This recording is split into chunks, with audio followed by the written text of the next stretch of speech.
신약 27권 성경 중에 사도 바울의 저작임을 공인받은 성경은 13권입니다.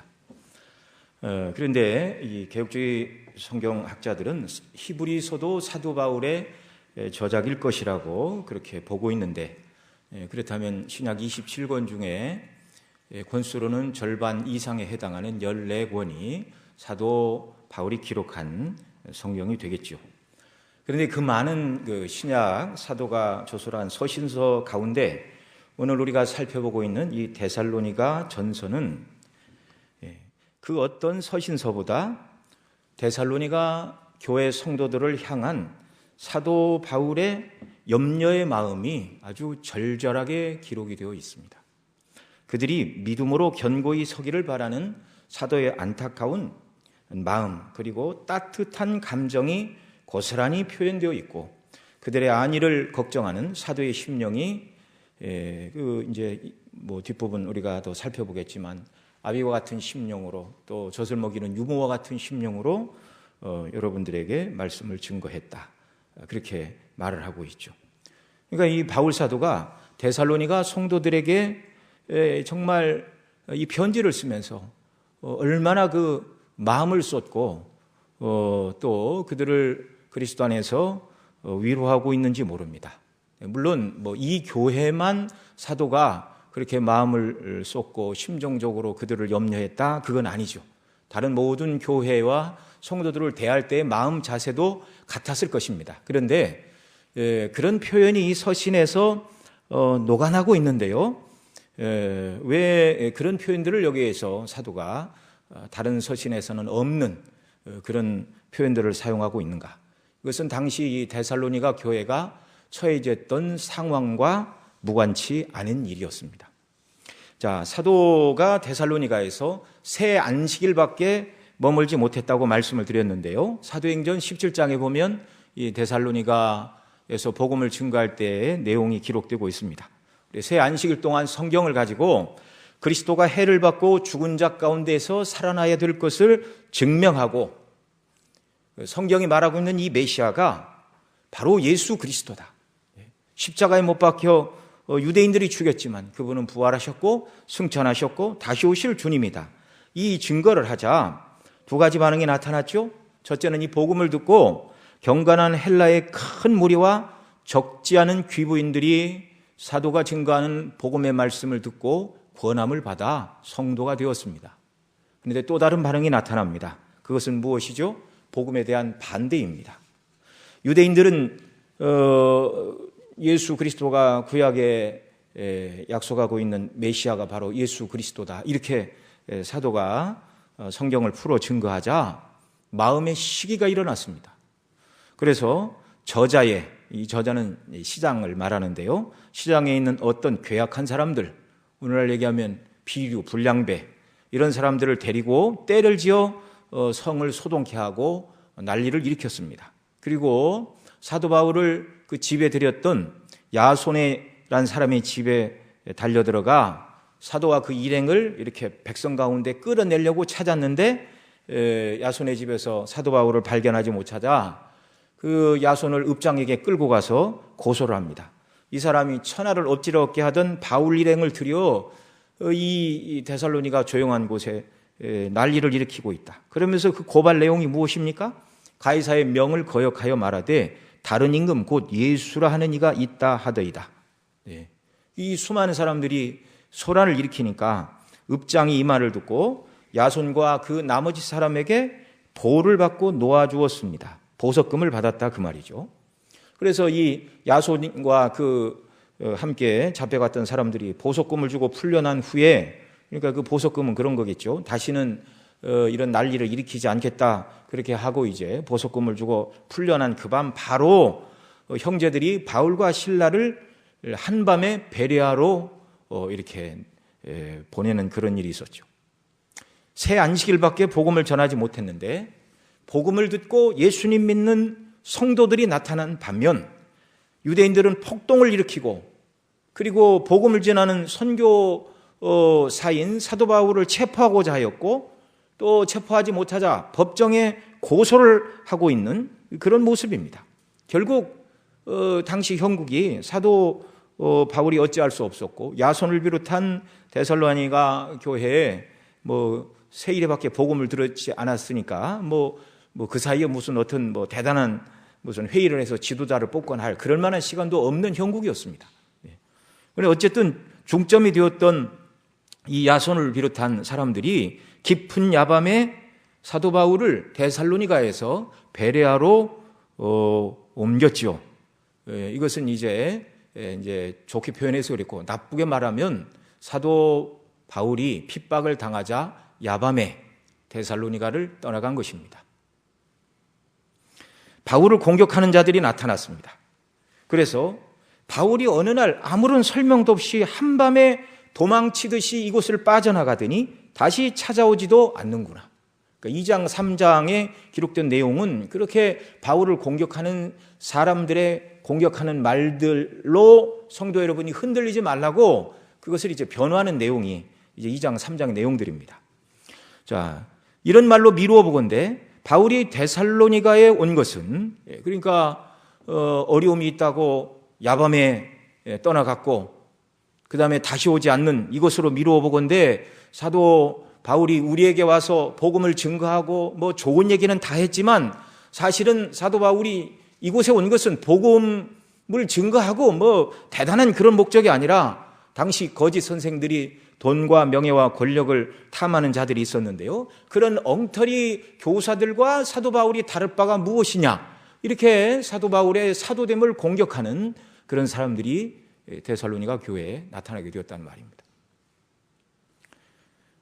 그러면서 바울이 이곳에는 얻을 것이 없으니 도망치듯 떠나서 다시 돌아오지 않는다는 비아냥, 우리 같은 사람들은 신경도 쓰지 않는다. 바울은 데살로니가를 버렸다. 그는 세상과 물질을 사랑하는 거짓 교사들이다. 데살로니가 성도들 중에 바울의 대적자들이 막무가내로 퍼부어대는 이 공격에 대하여 믿음 있는 사람들은 그것은 오해이다 이렇게 생각을 하겠지만, 사도 바울 편에 사도 바울을 통하여 어떤 변호를 듣지 못하고 일방적인 악의적인 소리를 계속 들으면 어떤 사람이라도 그런가? 내가 오해하고 있었는가? 정말 사도 바울이 사도 바울을 악평하는 사람들처럼 정말 그런 사람인가라고 오해하는 사람이 나타날 수밖에 없는 것이죠.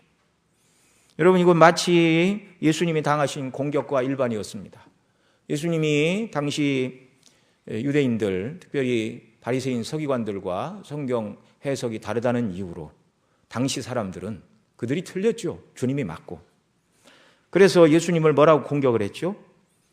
먹기를 탐하고 술 마시기를 좋아하는, 오늘날 얘기하면 술주정뱅이요, 또 죄인과 세리 이런 사람들과 어울려 음식을 탐하는 사람이다. 그래서 율법을 어기는 자이고, 또 예수님이 병을 고치고 귀신을 쫓아내자 뭐라고 그랬습니까? 귀신의 왕 바알세불이 집혀서 귀신을 쫓아내는 미치광이다. 그 소리를 듣고 예수님의 모친과 동생들이 예수님을 데리러 오기도 하였습니다. 참 악의적인 말이죠. 자, 그래서 바울 사도는 데살로니가 전서, 오늘 우리가 1절로 4절을 읽었지만 2장 1절로 16절까지는 데살로니가에서 자기가 어떻게 사역을 했는지 상기시키고 있고, 또 2장 17절부터 3장 13절까지는 왜 데살로니가를 떠날 수밖에 없었는가, 그리고 다시 곧바로 돌아가기를 원했지만 돌아갈 수 없었던 이유를 설명하며, 그 전에 이제 이 편지를 통해서 디모데를 여러분에게 먼저 보냅니다. 그렇게 이야기를 하고 빠른 시간 다시 데살로니가를 방문할 것을 약속하며 이 서신을 지금 보내고 있는 것이죠. 특별히 오늘 우리가 읽은 2장 3절에 보면 우리의 권면은 간사에서나 부정에서 난 것도 아니요 괴계에 있는 것도 아니라 이렇게 말하는데, 사도 바울을 모함하던 자들이 사도 바울이 했던 모든 말들은 다 간사요, 부정이요, 괴계요, 이 말은 말로써 그들이 가지고 있는 것을 다 빼앗기 위하여 없는 말을 꾸며내는 거짓말쟁이다, 그런 모함입니다. 5절에는 또 변호하죠. 너희도 알거니와 우리가 아무 때에도 아첨의 말이나 탐심의 탈을 쓰지 아니한 것을 하나님이 증언하시니라. 그러니까 사도 바울이 그런 공격을 당한 것이죠. 좀 좋은 말로 우리에게 아첨하고 탐심의 탈을 쓰고 이곳에서 사역하다가 얻을 것이 없으니 떠나갔고 다시 오지 않는다. 기가 막힌 일이죠. 사도 바울 개인적으로는 그런 모함을 당해도 개인의 명예가 훼손되니까 펄펄 뛰어야 되지만 개인적인 명예가 훼손되어서가 아니라 사도의 사도성이 부정이 되면 사도가 증거했던 복음이 힘을 잃게 됩니다. 그래서 사도는 자기 자신의 명예와 이름 때문에 그런 것이 아니라고 이렇게 말하고 있는 것이 아니라 사도가 증거했던 복음을 지키기 위하여 그리스도의 영광스러운 복음이 훼손을 당하지 않게 하려고 자초지종이 무엇인가 사도가 이것을 변호하고 있는 것이죠. 자, 그런 내용들을 이제 구체적으로 말하기 앞서 1절로 2절에서 데살로니가에서 바울 사도가 자신의 사역이 개인적인 유익을 목적으로 한 것이 아닌 공적인 그리스도의 사도로서 공적인 사역이며 고난을 피하고 세상의 이익을 얻으려는 것이 아니라 복음을 위해 기꺼이 이미도 고난을 받았고 또 받으려 한다는 사실을 말하고 있습니다. 자, 이렇게 사도 바울을 통하여 증거된 복음은 말씀드린 대로 데살로니가에서 아주 하나님의 은혜의 역사가 나타났습니다. 믿음의 역사, 사랑의 수고, 소망의 인내를 이루는 참된 열매를 거두었을 뿐만 아니라 반대로 복음의 영광스러운 광포를 반대하고 비방하는 바울의 대적자들로 인한 소란이 함께 발생했다는 것. 여러분, 이것은 무엇을 말하죠? 그리스도의 복음은 어디서나 이렇게 항상 두 가지 반응이 일어난다는 것입니다.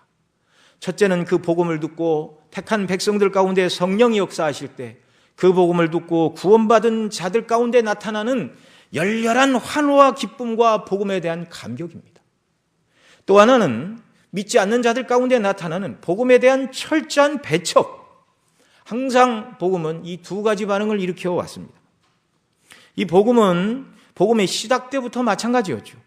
예수님의 탄생의 소식을 들었을 때에 사람들의 반응도 마찬가지였습니다. 동방의 박사들은 유대인으로 왕으로 나신 구주를 만나기 위하여 그 먼 길을 마다 않고 찾아와 경배하고 돌아갔죠. 천사들의 구주가 나셨다는 소식을 들은 목자들도 아기 예수께 나와 경배하며 하나님께 영광을 돌리는 그런 일이 있었습니다. 그러나 구주가 탄생했다는 소식을 들었지만 헤롯 왕은 기뻐하지 않았습니다. 베들레헴에서 태어난 아기들 중에 2살 이하의 아기들을 다 죽이라 명령함으로 아기 예수님을 죽이려고 하였습니다. 예수님을 증거한 세례 요한의 경우에도 마찬가지였죠. 많은 사람이 그가 하나님의 보내심을 받은 선지자인 줄 알고 회개의 세례를 받고 하나님 나라가 임하는 것, 곧 구주의 오심을 세례 요한에게 나아가 세례를 받고 하나님 나라가 임하기를 갈망하는 이런 역사가 있는 반면 사도 세례 요한을 미워한 사람들, 결국 헤롯 안디바는 그를 목베어 죽이고 말았습니다. 여러분 수도 없이 그런 얘기가 많죠. 사도행전 2장에 보면 오순절 성령 충만을 받은 사도 베드로가 이 성령 충만하여 난곳 방언으로 그리스도의 복음을 증거하는 이 놀라운 역사가 바로 유대인 너희들이 이방인의 손을 빌어 못 박아 죽인 예수 그리스도, 그분이 죽고 끝난 것이 아니라 그분이 부활하셨고 승천하시고 하늘로 올라가시어서 왕으로 만왕의 왕으로 등극하신 그분이 이 땅에 당신의 백성을 위하여 선물을 주셨는데 그 선물이 바로 하나님의 성령이요 성령의 역사로 우리가 이 복음을 증거한다, 이렇게 설교하였습니다. 그때 사도로 말미암아 증거된 복음의 말씀을 듣고 마음이 감동받은 자들, 찔린 자들이 뭐라고 그러죠? 저희가 이 말을 듣고 마음에 찔려 베드로와 다른 사도들에게 물어 가로되 형제들아 우리가 어찌할꼬. 이게 복음의 긍정적인 반응이었습니다. 그러나 사도행전 7장에 보면 그리스도를 증거하는 스데반의 설교를 들은 자들은 뭐라고 그럽니까? 이놈은 살려둘 자가 아니라 말하고 돌을 들어 스데반을 쳐 죽였습니다. 이렇게 복음은 받아들이는 자에게나 반대하는 자들에게 큰 소동을 일으키게 되어 있습니다. 어떤 나라도 마찬가지고 어떤 지역도 마찬가지고 어떤 가정도 마찬가지고 어떤 한 사람의 인격이든지 복음을 들으면 둘 중 하나의 반응이 나타날 수밖에 없다는 말이죠. 그래서 복음이 증거될 때 복음을 받아들인 자들은 복음을 인하여 기뻐하고 즐거워하며 복음을 증거한 자들이 평화의 사도요 피스메이커라고 부르는 것입니다. 반면에 복음을 거부하는 자들은 복음 증거자들을 문제를 일으키는, 사도행전에 보면 사도 바울을 향하여 연병이라 그렇게 표현하고 있습니다. 트러블 메이커. 데살로니가에서 바울과 복음이 그런 반응을 일으켰죠. 복음을 듣고 받아들인 자들은 죽은 우상을 버리고 사신 하나님께로 돌아와 죽은 자 가운데서 다시 살리심을 받은 하나님의 아들의 강림하심을 기다리는 재림을 소망하는 자들로 완전히 바뀌었습니다. 그러나 바울이 전한 복음을 듣고 반대하는 자들은 사뭇 달랐죠. 처음부터 사도 바울을 고소한 자들이 있는 반면 앞서 말씀드린 대로 사도가 떠난 이후에도 바울을 반대하는 대적자들은 뭐라고 그랬습니까? 그는 거짓말장이다. 명예와 권세와 이익을 위하여 이곳에 왔다. 얻을 것이 없으니 밤에 도망치듯 떠나갔고 다시 찾아오지도 않는다. 바울의 마음속에 데살로니가 사람들은 하나도 없다. 참 정말 모함 중에 그보다 더 큰 모함이 어디 있습니까? 정말 바울의 고소자들, 바울을 법정에 고소한 자들은 뭐라고 그랬죠? 천하를 어지럽게 하던 자들이 여기도 이르렀는데 그 내용은 가이사의 명을 거역하여 다른 임금 곧 예수가 있다 하더라. 세상의 통치자를 거역하고 정말 다른 왕이 있다. 정말 이건 뭐 크게 걸면 뭐 구체적인 정황이 없다 할지라도 통치자를 거역했다. 이보다 더 큰 죄목은 없죠. 자, 이들이 이렇게 고소했던 것처럼 가이사로 대표되는 세상을 따르든지 아니면 정말 세상에 심판에 주러 오실 예수님을 믿고 따르든지 복음을 들은 사람들은 둘 중 하나의 선택을 할 수밖에 없는 것이죠. 복음과 세상은 절대로 친구가 될 수 없습니다. 물과 불을 한 그릇에 담을 수 없듯이 죄인을 구원하는 그리스도의 영광스러운 복음과 하나님을 거역하는 세상 정신은 공존할 수가 없습니다.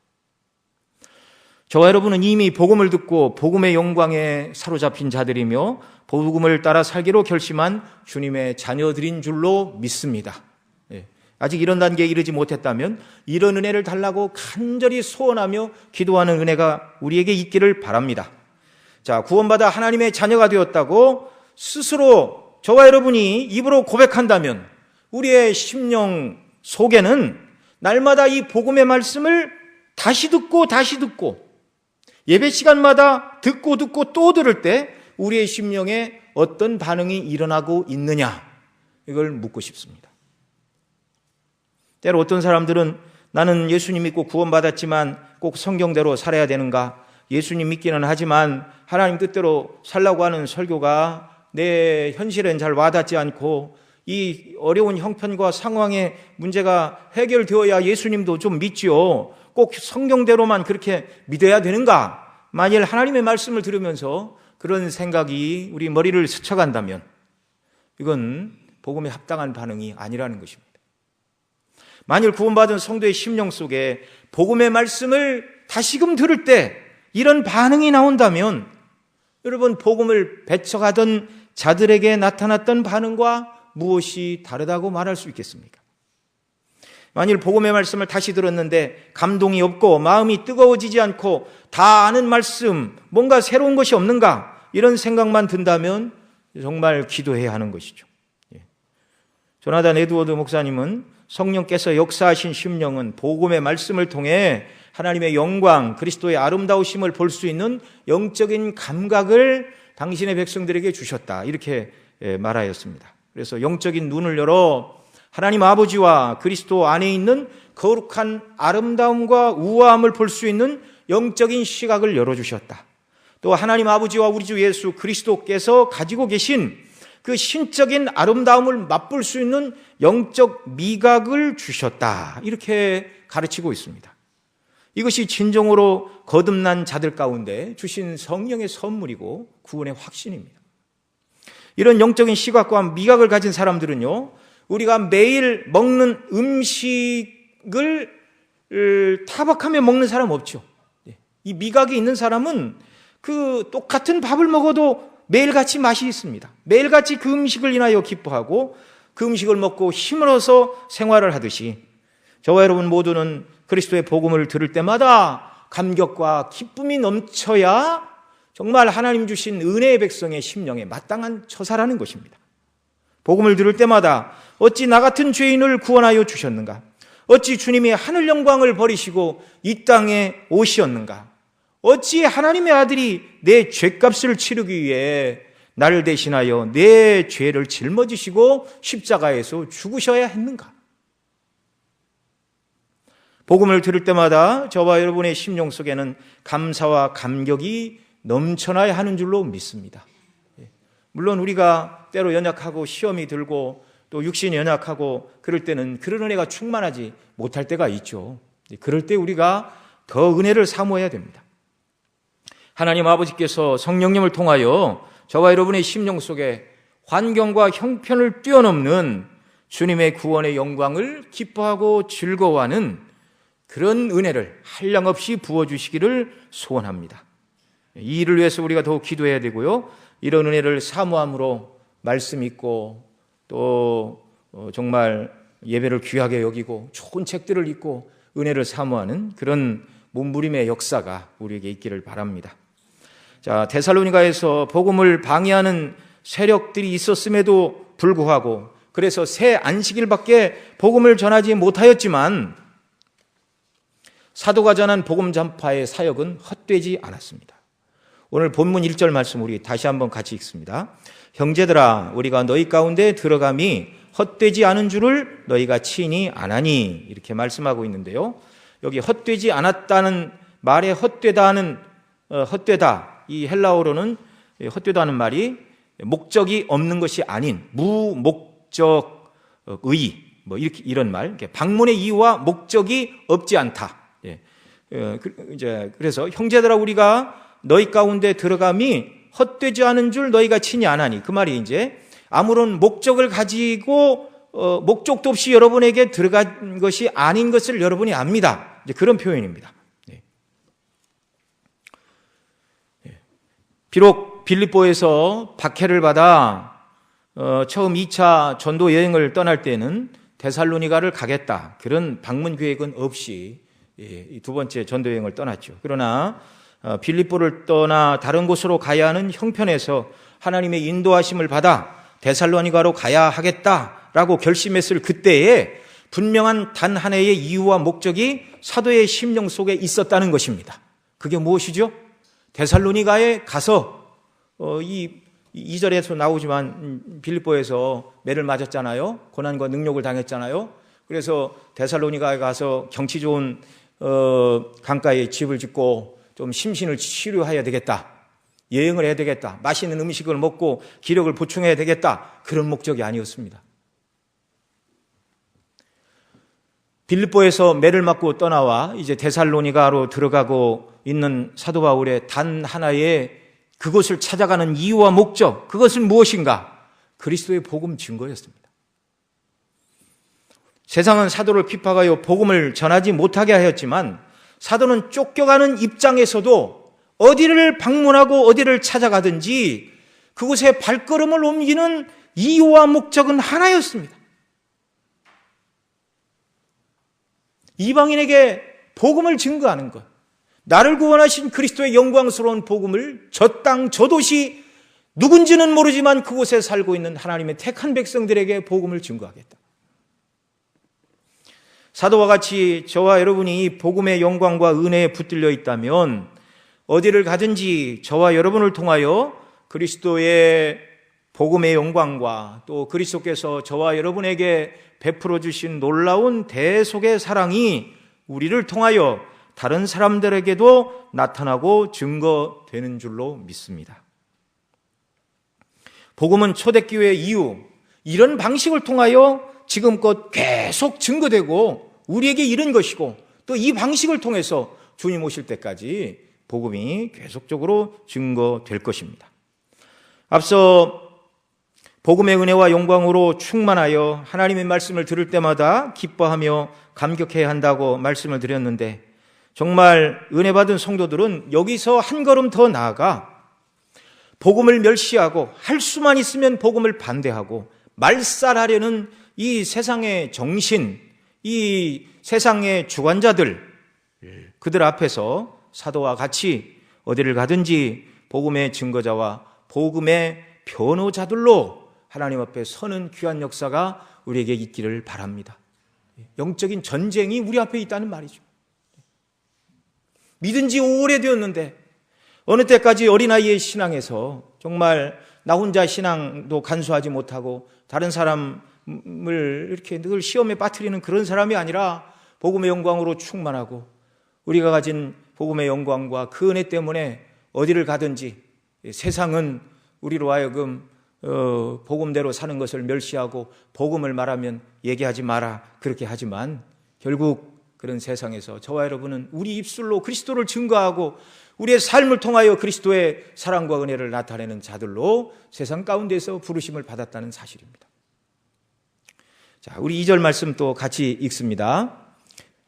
너희 아는 바와 같이 우리가 먼저 빌립보에서 고난과 능욕을 당하였으나 우리 하나님을 힘입어 많은 싸움 중에 하나님의 복음을 너희에게 말하였노라. 아멘. 먼저 하반절에 보면 하나님의 복음을 너희에게 말하였노라 이렇게 말하고 있는데요. 그 영어 성경에서 보면 우리가 담대히 하나님의 복음을 너희에게 말하였다라고 이 담대히라는 단어를 하나 더 거기 삽입을 하고 있습니다. 이게 헬라어 원어의 뜻인데요. 자, 하나님의 복음을 증거하되 그냥 말한 것이 아니라 담대히 자유롭게 조금도 꺼리낌이 없이 복음을 대적하는 사람들 앞에서 그 복음을 사도는 증거했다 이렇게 말하고 있습니다. 이런 자세로 사도가 데살로니가에서 복음을 증거할 때 복음만을 전하려는 사도의 목적, 그 목적을 가지고 너희 가운데로 들어갔다. 그 목적이 헛되지 않은 이유가 무엇인가? 담대히 복음을 듣기를 세상은 싫어하고 복음을 듣는 자들이 복음을 멸시함에도 불구하고 담대히 입을 열어 그 복음을 증거했다 이렇게 말하고 있는 것이죠. 여러분, 누군가 입을 열어 전하지 않으면 누가 그 말을 들을 수가 있겠습니까? 그리스도의 은혜로 구원받은 저와 여러분도 어디를 가든지 이 복음을 자랑하는 자들이 되기를 바랍니다. 어디를 가든지 복음을 자랑하고 증거하는 자들로 하나님 아버지께서 저와 여러분을 세워주시기를 바랍니다. 여러분, 주님이 그 부끄러운 십자가를 지시고 하나님의 아들이 영광의 하늘 보좌를 버리고 낮고 천한 인간의 모습을 입고 마국간에 나셨습니다. 율법을 다 지키셔야 했고 그 다음에 고난을 받으시고 심한 멸시와 고초를 겪으시고 끝내는 십자가에서 죽으심으로 우리를 구속하여 주셨는데, 주님이 그 부끄러운 십자가를 지시고 저와 여러분을 구원해 주셨는데, 여러분, 우리가 무엇이 부끄러워서 세상 사람들 앞에서 나 예수님 믿고 예수님이 나의 구주요, 너도 예수님 믿어야 구원받는다는 사실을 뭐가 부끄러워서 그 얘기를 우리가 못한다는 말입니까? 복음은 하나님의 능력이요 하나님의 지혜이기 때문에 우리가 복음을 자랑하고 복음 때문에 우리가 살고 복음을 증거할 때 이 복음의 소식은 비록 연약한 저와 여러분이 증거한다 할지라도 절대 복음은 헛되지 않는다는 사실을 기억하시기 바랍니다. 사도 바울이 대단해서 그 복음이 영광스럽게 증거된 측면도 없지 않아 있는 것이 사실이지만, 부족하고 연약해도 우리가 받은 바 그 은혜에 따라 우리가 복음을 자랑하고 증거하고 나타낼 때 복음 자체에 하나님의 능력과 하나님의 지혜와 영광이 서려 있는 것이죠. 그래서 저와 여러분이 대단해서가 아니라 복음이 영광스럽고 복음이 정말 놀라운 하나님의 능력이고 역사이기 때문에 복음을 듣는 자들 속에 복음이 능력으로 역사하게 된다는 사실입니다. 그래서 소망이 있는 것이죠. 그래서 미천하고 연약하고 어리석은 자라도 그리스도의 복음을 증거할 때 성령께서 역사하시면 어린아이의 입을 통해서 증거된 복음을 듣고 죄인이 회개하는 역사도 일어나는 것입니다. 자, 2절 보면은 너희 아는 바와 같이 우리가 먼저 빌립보에서 고난과 능욕을 당하였으나 우리 하나님을 힘입어 많은 싸움 중에 하나님의 복음을 너에게 말하였다, 이렇게 말하고 있는데요. 복음의 능력과 영광에 붙들린 사도 바울은 계속되는 반대와 핍박과 환난에도 불구하고 복음 증거 사역에서 한 발도 뒤로 물러가는 사람이 아니었습니다. 여러분, 여기 2절에 있는 말씀처럼 데살로니가에 이르기 전에 빌립보에서 이미 고난과 능욕을 당하였습니다. 여러분, 이제 빌립보의 사역을 이제 사도행전 16장에서 기록하고 있죠. 여러분, 잘 아시는 것처럼 점치는 귀신 들린 여종을 고쳐주었습니다. 하도 여러 날 따라다니면서 이 사람은 하나님의 복음을 증거하는 사람이라고 하도 귀찮게 하니까 귀신을 명하여 나오라 하였더니 점치는 귀신 들린 여종이 정신이 멀쩡해졌습니다. 바른 삶을 살 수 있게 되었습니다. 귀신 들린 사람이 정신이 멀쩡하고 바른 삶을 살게 되었으면 오히려 찬사를 받고 오히려 정말 높임을 받고 대접을 받아야 될 일인데, 그런데 고침을 받은 이 여인이 종이라는 데 문제가 있었습니다. 그 주인이 더 이상 이 여종이 점을 치지 않으니, 돈을 벌어오지 않으니 이것이 이제 그 주인에게는 매우 못마땅한 일이 되었죠. 그래서 억울한 말로 고소를 하였고 결국 사도는 그 일로 인하여 매를 맞고 옥에 갇히는 그런 일이 있었죠. 그때의 사건을 여기 2절에서 사도 바울은 너희 아는 바와 같이 먼저 빌립보에서 우리가 고난과 능욕을 당하였으나, 이렇게 말하고 있습니다. 빌립보에서 매를 맞고 옥에 갇히는 그런 일들, 옥에 갇히는 것은 고난이죠. 매를 맞는 것도 고난이죠. 근데 능욕이라 이런 표현을 당했는데, 이 부분을 이제 주석하는 성경학자들은 당시 로마 사람들이 매질을 할 때 그냥 매질을 한 게 아니라 옷을 벗기고 맨살에 몽둥이질을 했다는 것입니다. 다 큰 어린이 그런 공회 앞에 끌려가서 옷 벗김을 당하고 맨살에 매를 맞는 그 능욕을 당하고 고난을 당하고 옥에 갇히는 그런 일들, 로마 시민권자가 재판도 받지 않고 정말 노예들에게도 하지 않는 그런 몰지각한 일들을 당하게 되었습니다. 여러분, 사도 바울의 신앙이 오늘날 일부 사람들이 말하는 것처럼 예수 믿으면 복 받는다, 예수 믿으면 형통하게 된다라고 말하는 번영주의, 기복주의 신학이 사도가 말하는 신학의 내용이었다면, 매를 받고 옷 벗김을 당하고 고난과 능욕을 당하고 옥에 갇히게 되는 일, 곧 복음 전하게 되면 이런 일을 피할 수 없다는 사실을 사도는 명백히 알고 있었는데, 여러분, 복음이 번영주의고 복음이 기복주의라면 사도가 왜 그런 멸시와 고난을 받으면서 복음을 전하야 했습니까? 그러니 예수님 믿으면 아무런 어려움도 없다고 말하는 그런 설교자들은 다 잘못된 것입니다. 여러분, 그러면 무엇이 사도 바울로 하여금 능력과 고난과 고생에도 불구하고 여기서 매를 갖고 쫓겨가면 다른 곳에 가면은, 그러면 하나님의 성령께서 여기서는 매를 맞았으니 다른 곳에 가서는 평안할 것이다, 그런 약속을 주셔서 빌립보를 떠나 데살로니가로 간 것이 아닙니다.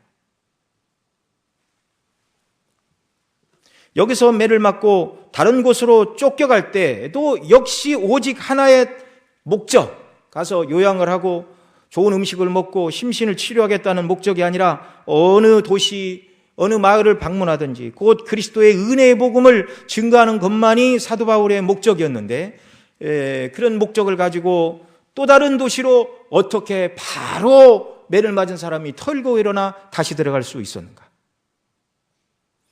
성령께서 사도에게 주신 복음의 비밀, 곧 그리스도의 은혜의 복음이 무엇인가를 그가 깨달았고, 이 복음을 증거하는 자로 우리 주님께서 그를 부르시고 세우시고 힘과 은혜를 주셨기 때문입니다.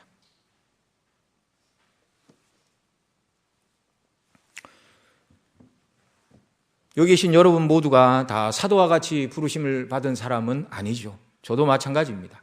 더 이상의 사도의 직임은 계속되지 않습니다. 그러나 성령님께서 이 복음이 얼마나 영광스럽고 얼마나 놀라운지 더욱 저와 여러분의 심령을 밝혀주시기를 바랍니다. 사도 바울이 이 복음의 은혜와 영광을 온전히 깨달았죠. 그것만이 매를 맞고 고난과 어려움을 겪었음에도 불구하고 어디를 가든지 이 영광스러운 복음을 증거하는 자로 주님이 그를 정말 인도해 가신 것이죠. 정말 우리는 이것을 소원을 해야 됩니다.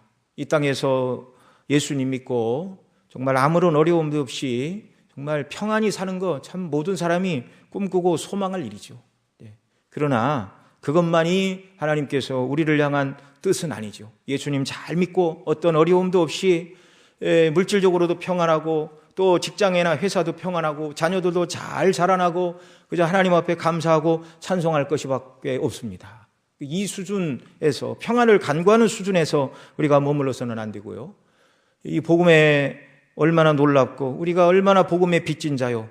성령께서 이것을 깨닫게 하심으로 말미암아 할 수만 있으면 누구를 만나든지 이 복음을 증거하고 정말 여러분 이 복음의 영광으로 충만했던 사람들은요 박해의 시대에 핍박과 어려움과 매맞음과 감옥에 갇힘과 재산을 빼앗기고 죽음의 순간에도 그들이 믿음을 지키며 하나님께 영광을 돌리고 그리스도에 대한 사랑과 신앙을 조금도 주저하지 않고 고백했던 사람들이 있었는데 그들에게 주셨던 은혜를 오늘 우리에게 주시기를 소원해야 합니다. 그리고 누구를 만나든지 예수님만 자랑하고 그 은혜만 높여야 되고 또 정말 대단한 능력과 힘을 소유하지는 않았지만 복음 자체가 영광스럽기 때문에 저와 여러분이 입을 열어 예수님을 증거하고 십자가의 은혜를 말할 때 하나님의 성령께서는 이런 저와 여러분을 붙들고 택한 백성들의 심령 가운데 복음이 무엇인가를 깨닫게 하는 은혜도 주실 줄로 믿습니다. 정말 이 땅 살아가면서 주님의 뜻을 받들어 살아가고 주님이 기뻐하시는 일을 위하여 우리 자신을 드린다는 것보다 더 귀하고 값어치 있는 일이 없음을 여러분 모두가 마음에 확신하는 역사가 있기를 바랍니다. 또 2절에서 사도 바울이 뭐라고 그러죠? 이런 능욕을 당하였으나 우리 하나님을 힘입어 이렇게 말하고 있습니다. 고난다운 사도와 우리 하나님은 함께 하셨습니다. 아버지께서 은혜를 주시고 주님이 은혜를 주시고 성령께서 돕는 은혜를 주시고 믿음을 따라 살기 원하는 자를 내버려 두시지 않고 도우시는 하나님, 믿음을 따라 살아가며 하나님과의 도우심과 은혜가 필요할 때 하나님 도우심과 은혜와 긍휼이 필요합니다.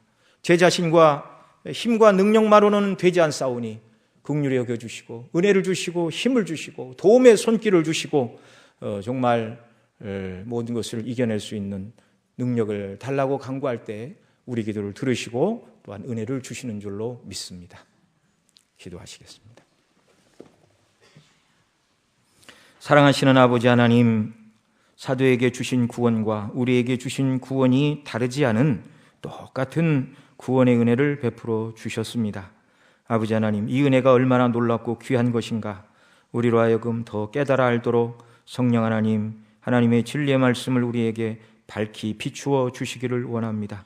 그래서 형편과 처지는 내가 원하는 대로 되지 않는다 할지라도 하나님께서 나를 이렇게 사랑하셨고 구주가 이런 놀라운 은혜로 나를 구원해 주셨다는 기쁨과 즐거움이 우리의 심령 속에 늘 약동하게 하시고 그 복음의 영광과 은혜 때문에 이 땅을 살아가는 이유와 목적을 발견하는 저희들이 되도록 은혜를 더하여 주시기를 원합니다.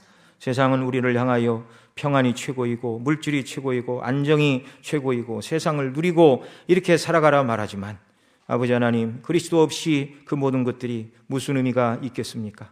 주님 안에서, 복음 안에서 우리 삶의 의미가 무엇인가를 생각하고 주님을 기쁘시게 하는 자들로 저희들 견고히 세워주시고 영광을 받아 주옵소서.